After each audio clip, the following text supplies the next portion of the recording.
요즘 논들을 보면 벼가 심겨져 있습니다. 벼가 심겨진 논을 바라보는 농부의 눈은 아주 희망적입니다. 그리고 아장아장 걸어가는 아기를 바라보는 부모의 얼굴에도 미소가 담겨져 있습니다. 농부와 부모는 성장을 기대하는 마음이 있습니다. 살아있는 것은 자라게 되어 있습니다. 사람들은 자라고 성장하는 것에 소망을 갖습니다. 그런데 운동선수들이 슬럼프를 겪을 때가 있습니다. 운동을 하면 할수록 꾸준하게 성장을 하다가 정체가 될 때가 있습니다. 아무리 연습을 많이 하고 노력을 해도 성적이 나아지지 않습니다. 공부하는 학생들도 이런 슬럼프를 겪을 때가 있습니다. 열심히 공부를 하면 성적이 올라가야 하는데 아무리 공부를 열심히 해도 성적이 오르지 않을 때가 있습니다. 모든 것이 그렇습니다. 노력한 만큼 결과가 나오면 좋겠는데 아무리 노력을 해도 결과가 나오지 않습니다. 이런 것을 슬럼프라고도 하고 정체기라고 합니다. 성도들에게는 영적인 침체기가 있습니다. 신앙생활을 하면 할수록 믿음이 좋아져야 합니다. 성화가 일어나서 신앙 인격이 변화되고 예수님을 닮아가고 생활이 변화되어야 합니다. 그런데 믿음으로 살려고 아둥바둥해도 나아지는 것이 없습니다. 아무리 기도를 하더라도 변화되는 것이 없습니다. 성도들은 이럴 때 영적인 침체기를 겪습니다. 이처럼 영적인 침체기를 겪을 때 우리가 어떻게 하는지 함께 나누기를 원합니다. 첫째, 영적인 방심을 경계해야 합니다. 사람들은 큰 일을 앞에 두고 긴장을 하는 경향이 있습니다. 적당한 긴장은 일을 하는데 도움이 됩니다. 민첩하게 만들고 일을 신속하게 대처하게 합니다. 그런데 큰 일에 성공을 거두고 나서 작은 일에 넘어질 때가 있습니다. 영적인 일에 있어서도 큰 일을 겪고 나서 잘 극복하고 나서 작은 일에 넘어질 때가 있습니다. 이런 면에서 성도들은 영적인 방심을 조심해야 합니다. 다윗은 앞에서 자기를 잡으러 온 사울왕을 죽일 수 있는 기회가 있었지만 사울왕을 죽이지 않았습니다. 사울은 하나님께서 기름 부으신 왕이기 때문입니다. 다윗은 자기 손으로 원수를 갚지 않고 모든 판단을 하나님께 다 맡긴다고 했습니다. 다윗은 사울왕에게 자기가 뵌 사울의 옷자를 보여주면서 자신의 의로움을 보여주었습니다. 이런 다윗의 모습은 신앙적으로 성숙한 모습이고 너무도 아름답고 멋진 모습이었습니다. 그런데 오늘 본문에서는 이런 모습을 찾아볼 수 없습니다. 바로 앞에서 사울왕에 대해서는 인간적인 마음을 잘 절제하고 믿음의 사람으로서 성숙한 모습을 보였습니다. 그런데 오늘 본문에서 다윗은 성숙한 모습을 보인 것이 아니라 매우 분노하고 복수심에 불타는 모습을 보이고 있습니다. 한편 사무엘은 오늘 본문에서 사라지게 됩니다. 1절에 보시면 사무엘이 죽음에 온 이스라엘 무리가 모여 그를 두고 슬피 울며 라마 그의 집에서 그를 장사한지라. 다윗이 일어나 바란 광야로 내려가니라. 사무엘은 마지막 사사였고 사울에게 기름을 부어서 이스라엘 초대왕으로 삼았습니다. 그리고 사울이 불순종하여 버림을 받았을 때 다윗에게 기름을 부었습니다. 사무엘은 다윗의 멘토였고 영적인 지도자였습니다. 다윗이 어려울 때 다윗을 보호해 주기도 했습니다. 그런 사무엘이 이제 모든 삶을 마치고 떠나게 되었습니다. 이스라엘 백성은 슬피 울고 사무엘을 장사했습니다. 사무엘은 훌륭한 하나님의 사역자로서 자기 소견에 옳은 대로 행동하던 그 혼란스러운 시대에 하나님의 말씀을 가르치고 이스라엘 백성을 인도하였습니다. 이런 영적인 거장을 잃는 것은 하나님의 사람들에게 많은 어려움을 남깁니다. 좋은 영적 지도자나 목사님들이 계시면 그분들의 말씀에 귀를 기울이고 그 말씀대로 따라 살면 됩니다. 얼마 전에 미국의 팀 켈러 목사님이 하나님의 부르심을 받았습니다. 영적으로 타락해가는 미국의 지성인들을 하나님의 말씀으로 깨우고 인도했던 목사님이셨습니다. 우리나라에서도 영적인 부흥기의 성도들을 하나님의 말씀으로 인도하고 많은 영향을 끼쳤던 목사님들이 이제 한 분, 두 분 우리 곁을 떠나고 있습니다. 이런 영적인 목자들을 떠나보내는 것이 성도들에게는 아쉬울 수 있습니다. 하지만 한편으로 하나님께서 그들의 사명을 다 하였기에 그들을 데려가신 것입니다. 남아있는 성도들은 각자에게 주어진 사명을 감당해야 합니다. 사무엘이 떠나간 것은 한편으로 이제 새로운 변화가 일어날 수 있다는 것을 암시합니다. 다윗은 비록 광야에 있지만 하나님의 기름 부음을 받은 자로서 하나님의 나라를 세워야 하는 거룩한 사명을 이어받아야 했습니다. 하지만 다윗은 여전히 광야에 머물러 있습니다. 광야 생활은 궁핍하기 마련입니다.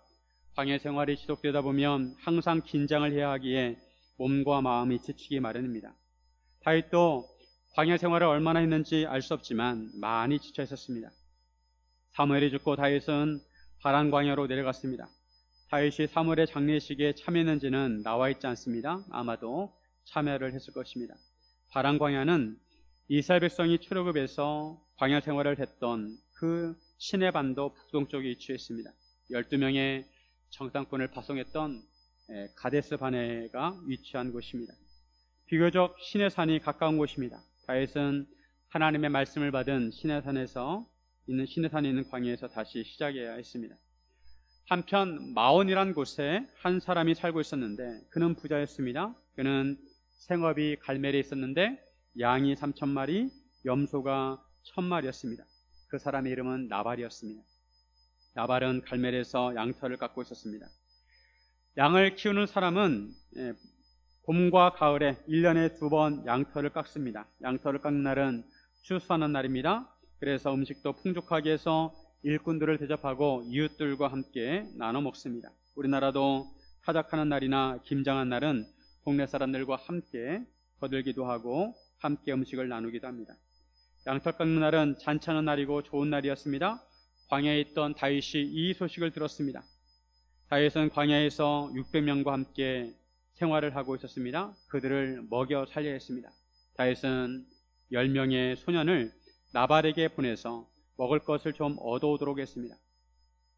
평소에 다윗과 그의 사람들은 나발의 목자들과 양을 지켜주었습니다. 다윗이 생각할 때 그들을 평소에 보호해 주었기 때문에 잔칫날에 음식을 좀 얻어먹는 것은 큰 무리가 없을 것이라고 생각을 했습니다. 하지만 돌아오는 것은 기대와 달랐습니다. 오히려 나발은 다윗에게 모욕감을 주었습니다. 11절에 보시면 내가 어찌 내 떡과 물과 내 양털 깎는 자를 위하여 잡은 고기를 가져다가 어디서 왔는지도 알지 못하는 자들에게 주겠느냐 한지라. 나발은 다윗의 요구를 거절합니다. 나발은 주인을 떠나고 자기가 알지 못하는 자들에게 고기를 줄 수 없다고 합니다. 이 말을 전해 들은 다윗은 화가 머리끝까지 났습니다. 이성을 잃었습니다.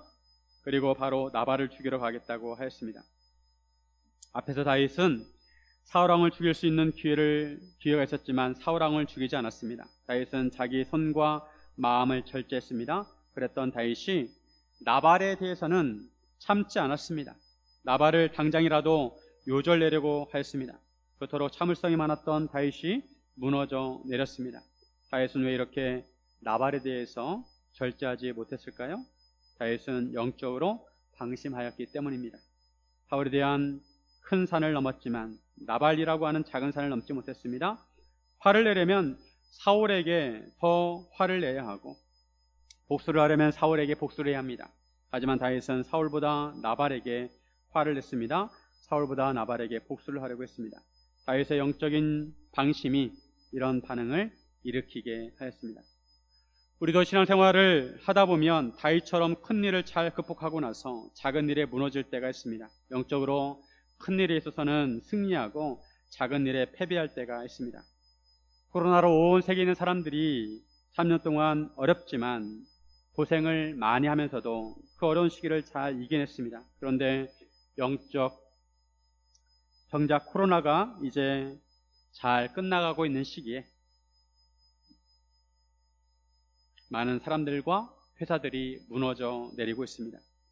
추운 겨울에는 얼어있던 곳이 따뜻한 봄이 되면서 산사태가 나는 것처럼 영적으로 방심하게 되면 연약한 부분들이 무너져 내리게 됩니다. 일반적으로 산을 올라갈 때보다 내려올 때 사고가 날 확률이 높습니다. 목표를 이루고 나서 스캔들에 휩싸이는 사람들이 있습니다. 이러면 성도들은 영적인 방심을 조심해야 합니다. 항상 영적으로 무장되어 있어야 합니다. 영적으로 방심하게 되면 틈이 생기게 되고 사탄은 그 틈을 이용합니다. 영적으로 방심하지 않으려면 기본의 충실해야 합니다. 영적인 기본 생활에 충실해야 합니다. 말씀 생활과 기도 생활과 예배 생활에 틈이 없는지 점검해야 합니다. 평소에 경건의 생활에 충실해야 합니다. 영적으로 방심하게 되면 영적인 균형이 무너지게 됩니다. 영적으로 방심하게 되면 영적인 기본기를 잃어버리게 됩니다. 그럴 때 영적인 기본기를 점검하고 다시 바로 세워야 합니다. 무너진 재단을 쌓아야 합니다. 영적인 기본 생활을 잘해야 모든 상황에서 대비할 수 있습니다. 위기 상황이 오더라도 잘 대처할 수 있습니다. 사랑하는 여러분, 평소에 영적으로 무장하시기를 주님의 이름으로 축원드립니다. 둘째, 주님의 이름을 위해 살아야 합니다. 우리는 하나님의 백성이고 하나님의 자녀입니다. 고로 우리는 나의 이름이 아니라 하나님의 이름을 위해서 살아야 합니다. 세상 사람들은 자기 이름을 위해서 살아갑니다. 하지만 우리는 자기 이름이 알려지지 않더라도 하나님의 이름을 위해서 살아야 합니다. 다윗은 어렸을 때 목동이었습니다. 그러다가 하나님의 선택을 받았습니다. 다윗은 하나님의 보호하심과 역사하심을 체험하였습니다. 다윗은 사자와 곰으로부터 양을 구해낼 때 하나님께서 자기를 보호하신다는 것을 체험하게 되었습니다. 그런 체험을 바탕으로 하나님의 군대를 모욕하는 골리앗을 향해 담대하게 달려나갔습니다. 단지 물맷돌 몇 개를 들고 나갔습니다. 이때 다윗은 여호와의 이름을 의지했습니다. 사무엘상 17장 45절. 다윗이 블레셋 사람에게 이르되 너는 칼과 창과 단창으로 내게 나아오거니와 나는 만군의 여호와의 이름 곧 내가 모욕하는 이스라엘 군대 하나님의 이름으로 내게 나아가노라. 다윗이 여호와의 이름으로 나아갈 때 골리앗을 무너뜨릴 수가 있었습니다. 이 싸움으로 다윗은 이리악 스타가 되었습니다. 여인들은 사울이 죽인 자는 천천히요 다윗은 만만히로다 이런 노래를 불렀습니다. 다윗의 이름은 널리 알려지게 되었습니다. 골리앗의 고향인 블레셋에서도 이 노래를 알고 있었습니다. 다윗은 그만큼 유명세를 탔습니다. 다윗이 광야에 있다 하더라도 다윗의 이름은 유명해졌습니다. 사울이 이스라엘의 공식적인 왕이었지만 하나님의 말씀을 저버린 사울왕을 떠나 다윗에게 모여든 사람들이 있었습니다. 광야에 있는 다윗에게 모여든 사람들은 600명쯤 되었습니다. 이들은 다윗의 든든한 지지기반이 되었습니다. 이들에게만큼은 다윗이 인정을 받았습니다. 이들에게만큼은 다윗이 왕이었고 다윗의 이름이 인정을 받았습니다. 다윗은 광야에서 600명을 거느리면서 리더십을 발휘합니다. 처음에 다윗에게 몰려든 사람들은 환난을 당한 자, 빚진 자, 마음이 원통한 자들, 억울한 일을 당한 자들이었습니다. 다윗은 이들을 이끌고 의적같이 살았습니다. 우리나라에서 허균이 지은 소설 홍길동 유명합니다. 제가 어렸을 때 홍길동 이야기를 얼마나 재미있게 들었는지 모릅니다. 어려운 시기에 홍길동은 탐과 놀이를 혼내주고 어려움에 오는 사람들을 구해주었습니다. 다윗은 이스라엘 백성들에게 홍길동과 같은 존재였습니다. 다윗은 어려운 사람들을 도와주고 보호하는 역할을 하였습니다. 블레셋 족속의 공격을 받는 그일라 사람들을 구해주기도 하였습니다. 이런 다윗의 행적은 나름대로 이스라엘 사람들의 지지를 받았을 것입니다. 그리고 이스라엘 사람들에게 소망을 주었을 것입니다. 그와 함께 다윗의 이름도 나름 유명세를 타서 널리 퍼지게 되었습니다. 다윗은 비록 광야에 있었지만 그래도 이스라엘 백성들 사이에서 인기 있는 존재가 되었습니다. 나름대로 명성을 얻게 되었습니다. 그래서 오늘 본문에서도 나발에게 소년들을 보내면서 내 이름으로 문안하라고 합니다. 5절에 보시면 다윗이 위에 소년 10명을 보내며 그 소년들에게 이르되 너희는 갈멜로 올라가 나발에게 이르러 내 이름으로 그에게 문안하고 내 이름으로 문안하라. 나발에게 다윗의 이름을 말하면 나발이 다윗의 이름을 듣고 충분히 호의를 베풀 것이라는 것입니다. 그래서 다윗의 보냄을 받은 소년들이 다윗의 이름만 믿고 다윗의 이름으로 나발에게 말을 전했습니다. 9절에 보시면 다윗의 소년들이 가서 다윗의 이름으로 이 모든 말을 나발에게 말하기를 마침에 다윗의 이름으로 말을 전했습니다. 다윗은 만군의 여호와 하나님의 이름으로 시작하였지만 어느새 이름 있는 자가 되었고 자기의 이름으로 구하는 자가 되었습니다. 다윗의 이름은 유명해졌고 나름대로 인정받는 자가 되었습니다. 이스라엘 백성들에게 다윗의 이름을 말하면 어느 정도 통할 수 있었습니다. 하지만 하나님의 백성은 자기 이름을 의지해서는 안 되고 하나님의 이름을 의지합니다. 처음에는 하나님의 이름을 의지하고 살다가 내 이름이 나름대로 유명해졌을 때 내 이름을 의지하기가 쉽습니다.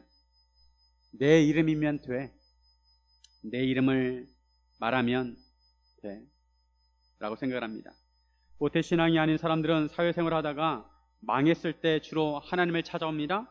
처음에는 가난한 심령으로 하나님을 찾습니다. 그러다가 어느 정도 회복이 되고 신앙적으로도 사람들에게 인정을 받게 됩니다.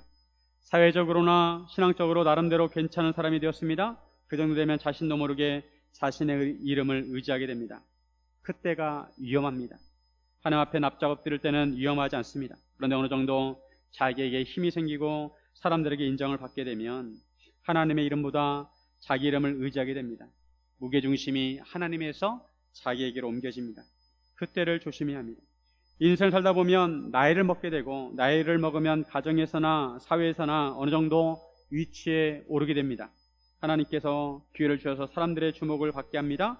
오히려 그때 하나님 앞에 바짝 엎드려야 합니다. 이런 면에서 바울은 오직 예수님의 이름만을 자랑하였습니다. 골로새서 3장 17절. 또 무엇을 하든지 말에나 일에나 다 주 예수의 이름으로 하고 그를 힘입어 하나님 아버지께 감사하라. 우리가 무엇을 하든지 말에나 일에나 다 주 예수의 이름으로 하라고 말씀합니다. 바울은 오직 예수, 오직 십자가의 복음을 전했습니다.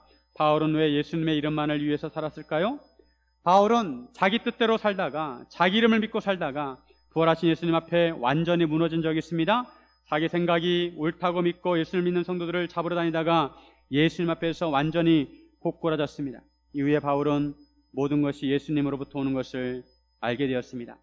모든 이름 중에 가장 뛰어난 이름이 예수님의 이름이고 모든 무릎이 예수님의 이름에 꿇어야 한다는 것을 알았습니다. 우리가 우리의 이름만을 위해서 살면 아무 생명력이 없습니다. 하지만 우리가 예수님의 이름을 높이고 예수님의 이름을 위해서 살면 우리도 살 뿐 아니라 다른 사람도 살릴 수가 있습니다. 그럼 우리는 예수님의 이름을 위해 살아야 합니다. 예수님의 이름이 우리 삶의 동기가 되어야 하고 예수님의 이름이 우리 삶의 목표가 되어야 합니다. 오직 예수님의 이름에만 소망이 있다는 것을 알아야 합니다. 바울은 이런 면에서 항상 조심했습니다. 선줄로 생각하는 자는 넘어질까 조심하라 말씀합니다. 고린도전서 9장 27절에 내가 내 몸을 쳐 복종하게 함은 내가 남에게 전파한 후에 자신이 도리어 버림을 당할까 두려워함이로다. 바울은 항상 자신을 절제하였습니다. 그러기에 바울은 병자를 고치고 귀신을 쫓아낼 수 있는 능력 있는 사도였지만 항상 주님 앞에 겸손하였습니다. 자기의 이름이 아니라 예수님의 이름을 위해서 살았습니다. 예수님의 이름이 있어야 자기 이름이 있는 것입니다. 자기 이름만 있으면 아무 의미가 없습니다. 사랑하는 성도 여러분, 주님의 이름을 위해서 사시기를 주님의 이름으로 축원드립니다. 셋째, 하나님의 지혜를 구해야 합니다. 하나님의 지혜와 능력을 구해야 합니다. 같은 문제를 해결하더라도 어떤 사람은 지혜롭게 해결을 하는 반면에 어떤 사람은 어리석게 접근을 해서 문제를 더 꼬이게 하고 더 커지게 합니다. 우리는 우리의 문제를 해결하는데 하나님의 지혜를 구해야 합니다. 영적인 침체기를 극복할 때도 하나님의 지혜와 능력을 구해야 합니다. 오늘 본문에 처음으로 등장하는 두 사람이 있습니다. 하나는 나발이고 하나는 그의 아내 아비가일입니다. 나발은 완고하고 악한데 아비가일은 총명하고 용모가 아름답다고 말씀합니다. 3절에 보시면 그 사람의 이름은 나발이요 그의 아내의 이름은 아비가일이라. 그 여자는 총명하고 용모가 아름다우나 남자는 완고하고 행실이 약하며 그는 갈렙 족속이었더라. 나발은 갈렙 족속이었습니다. 그는 유다 지파였습니다. 다윗과 같은 지파였습니다. 그러면 나발은 같은 지파인 다윗에 대해서 어느 정도 동정심이라도 가지고 있어야 했습니다. 다윗도 이런 면에서 나발에 대한 기대가 있었을지 모릅니다. 그런데 나발은 다윗의 도움을 내몰차게 거절합니다. 10절에 보시면 나발이 다윗의 사원들에게 대답하여 이르되 다윗은 누구며 이세 아들은 누구냐? 요즘에 각기 주인에게서 억지로 떠나는 종이 많도다. 나발이 다윗을 정말 몰라서 이런 말을 한 것이 아닙니다. 당시에 이스라엘은 사울과 다윗이 대립하고 있습니다. 사울은 명목상 왕이었고 다윗은 지명 수배자였습니다. 사람들이 선택을 해야 하는 상황에 몰리게 되었습니다. 하나님으로부터 버림을 받았지만 왕권을 마음대로 휘둘러서 언제든지 목숨을 앗아갈 수 있는 사울을 택할 것인지, 아니면 사울 왕에게 하염없이 쫓겨다니는 다윗을 택할 것인지 선택을 해야 합니다. 만약 다윗을 돕거나 다윗을 편드는 사람이 있으면 그는 사울에 의해서 죽임을 당할 수도 있는 상황입니다. 그래서 다윗이 광야에 있을 때 그 주변에 있는 사람들이 다윗에 대한 정보를 사울에게 알려주었습니다. 나발은 이런 상황에서 다윗보다 사울 쪽으로 마음이 기울었습니다. 그래서 다윗의 요구를 한 귀로 듣고 한 귀로 흘렸습니다. 다윗을 모른 채 했습니다. 다윗이 누구며 이새의 아들은 누구냐? 이 말을 가만히 보면 다윗이 이새의 아들이라는 것을 안다는 것입니다. 다만 그를 모른 채 하겠다는 것입니다. 요즘에 각기 주인에게서 억지로 떠나는 종이 많도다 라고 말하는 것으로 보아 나발은 다윗이 왕인 사울로부터 쫓기는 상황을 알고 있었습니다. 나발은 쫓기는 상황에 있는 다윗과 관계를 맺기가 싫었습니다. 그리고 다윗을 돕기도 싫다고 했습니다. 떡 한 조각도 주기 싫다는 것입니다. 나발이 다윗의 요구를 거절한 것은 이러한 정치적 상황도 있었지만 한편으로 나발의 성품은 완고하였기 때문입니다. 바늘로 찔러도 피 한 방울 나지 않는 사람이었습니다. 고집도 세고 이기적이고 자기만 알고 다른 사람을 배려할 줄 몰랐습니다. 나발의 성격이 좋지 않은 것은 나발의 하인들도 알고 있었습니다. 나발의 거절에 화가 난 다윗은 자기 사람들에게 칼을 차고 자기를 따르라고 합니다. 다윗은 400명을 거느리고 나발을 요절내기 위해서 올라갔습니다. 다윗은 그래도 광야에서 어렵게 살면서도 나발을 위한답시고 나발의 목자와 양들을 지켜주었습니다. 나발을 생각해서 손실이 나지 않도록 지켜주었는데 이런 일이 허사가 되었다고 합니다. 나발이 다윗의 선을 악으로 갚았다고 합니다. 다윗은 나발에게 속한 모든 남자 가운데 한 사람이라도 아침까지 남게 되면 하나님은 자기에게 벌을 내리시고 또 내리기를 원한다고 했습니다. 다윗은 화가 머리끝까지 치밀어 올라서 코에서 김이 나고 얼굴이 벌겋게 달아올랐습니다. 곧 폭발하는 화산과 같았습니다. 이런 상황에서 나발의 하인들 가운데 하나가 나발의 아내 아비가일에게 이런 상황에 대해서 알려줍니다. 자기 주인인 나발이 다윗이 보낸 소년들을 모욕하였다는 것입니다. 평소에 다윗의 일행들은 자기들을 매우 선대해서 그들이 다치거나 잃는 것이 없도록 하였다고 말해줍니다. 그들이 양을 지키는 동안에 다윗의 일행들은 그들과 함께해서 밤낮으로 그들에게 담이 되었다는 겁니다. 다윗과 그와 함께한 사람들은 평소에 나발의 목자들과 양들을 지켜주었고 선을 베풀어주고 울타리가 되어주었습니다. 이처럼 마음을 써준 사람으로부터 거절을 받으면 배로 모욕감을 느끼게 되어 있습니다. 하인은 상황의 위급함을 느끼고 이 모든 상황을 아비가일에게 말해줍니다. 하인이 보기에도 나발은 불량한 사람이라 그에게 말해보았자 아무 소용이 없다는 것을 알았습니다. 자칫 잘못하면 나발의 집안이 망할 위기에 처하게 되었습니다. 상황을 파악한 아비가일은 급히 떡 200덩이와 포도주 2가죽 부대와 요리한 양 5마리와 볶은 곡식 5서와 건포도 100송이와 무화과 뭉치 200개를 나귀에 실어서 소년들에게 먼저 출발하라고 합니다. 아비가일은 그들 뒤에 따라가겠다고 하였습니다. 아비가일도 이 모든 것을 자기 남편 나발에게는 말하지 않습니다. 아비가일도 나발의 완고한 성격을 알았기 때문입니다. 아비가일은 이렇게 다윗에게 선물을 먼저 보내고 자기도 나귀를 타고 산 호젓한 곳을 따라 내려가다가 다윗과 그의 사람들을 마주하게 됩니다. 이런 아비가일의 모습은 400명을 거느리고 오는 형 에서를 만나기 전에 선물을 여러 대로 나누어 보낸 야곱을 연상하게 합니다. 야곱은 400명을 거느리고 오는 형 에서로 인해서 두려움을 느꼈습니다. 이런 상황에서 야곱은 약복강가에서 밤새도록 하나님과 씨름을 합니다. 하나님께 살려달라고 매달렸습니다. 그때 야곱은 이스라엘이란 이름을 얻게 되었고 분이엘을 지나게 되었습니다. 분이엘은 하나님의 얼굴이라는 뜻입니다. 야곱이 인생의 위기에서 하나님을 붙들고 씨름한 것은 바로 삶의 지혜였습니다.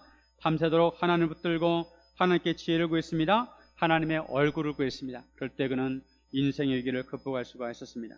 아비가일은 위기 앞에 지혜로운 말로 다윗의 마음을 가라앉히고 위기를 모면하게 됩니다. 이 지혜의 근본은 하나님을 경외하는 것입니다.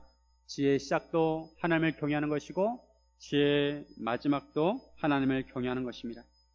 오늘 본문 다음에 보면 아비가일이 다윗에게 지혜로운 말을 하는 것을 보게 됩니다. 아비가일은 지혜로운 말로 다윗의 분노를 가라앉히고 다윗으로 하여금 자기 성질대로 행동하지 말고 다시 한번 하나님을 생각하게 합니다. 다윗은 자기 본성을 절제하고 하나님께 모든 것을 맡겼을 때 위대한 신앙의 모습을 보였습니다. 인간적인 마음으로 사울왕을 한순간에 죽일 수도 있었지만 모든 것을 하나님의 손에 맡겼습니다.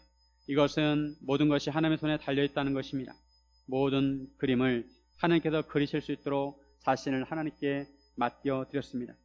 자기가 그림을 그리려고 한 것이 아니라 자신은 하나님의 붓이 되어 하나님께 맡겨드렸습니다. 내가 그린 그림은 동네 초등학교 게시판 뒤에 붙일 수는 있습니다. 하지만 하나님께서 그리시는 그림은 세계적인 명화가 될 수 있습니다. 아비가일은 지혜로운 말로 다윗으로 하여금 다시 생각하게 했습니다. 모든 문제를 자기 손으로 해결하지 말고 하나님께 맡기도록 하였습니다.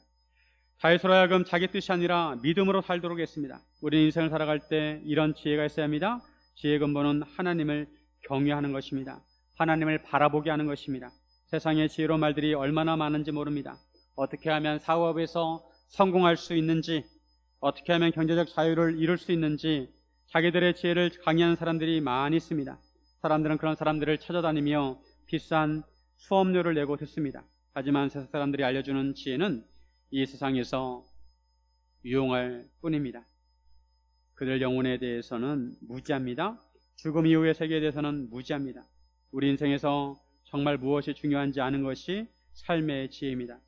부유하지 않는 인생을 살려면 우리가 마지막으로 눈을 감을 때 평안하게 감을 수 있어야 합니다. 그것은 하나님을 아는 것이고 하나님께 모든 것을 맡긴 사람만이 그렇게 할 수가 있습니다.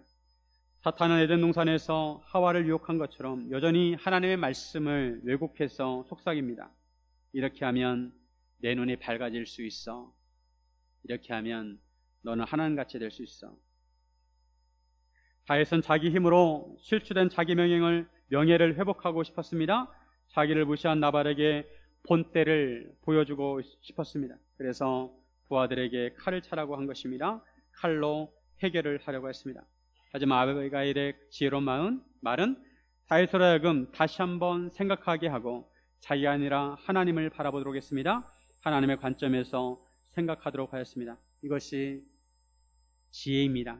하나님을 생각하고 하나님의 관점으로 보게 하는 것이 바로 지혜입니다. 우리가 영적 침체기에 있다면 하나님께 지혜와 능력을 구해야 합니다. 하나님의 관점으로 바라볼 수 있는 지혜를 구해야 합니다. 모든 것이 하나님으로부터 오고 하나님으로 말미암고 모든 것이 하나님께 돌아가는 것을 아는 것이 지혜입니다. 우리는 하나님으로부터 왔고 하나님께서 우리의 삶을 인도하시고 우리는 결국 하나님께 돌아가게 될 것입니다. 이런 삶을 아는 것이 지혜입니다. 인공적으로 물을 끌어오는 방법은 수도관을 통해서 끌어오는 것입니다. 그런데 그 수도관의 물은 세월이 아무리 흘러도 수도관 속에 물밖에 되지 않습니다. 하지만 자연적으로 흐르는 물은 그 물이 개울물에서 냇물이 되고 냇물이 강물이 됩니다. 인생도 수도관 속에 물과 같은 인생이 있는가 하면 시냇물과 같은 인생이 있습니다. 우리 인생을 내가 만들려고 하지 말고 하나님의 손에 맡기시기를 바랍니다. 사랑하는 여러분, 하나님을 믿고 모든 것을 맡김으로 영적 침체기를 극복하시기를 주님의 이름으로 축원드립니다. 이렇게 기도하겠습니다.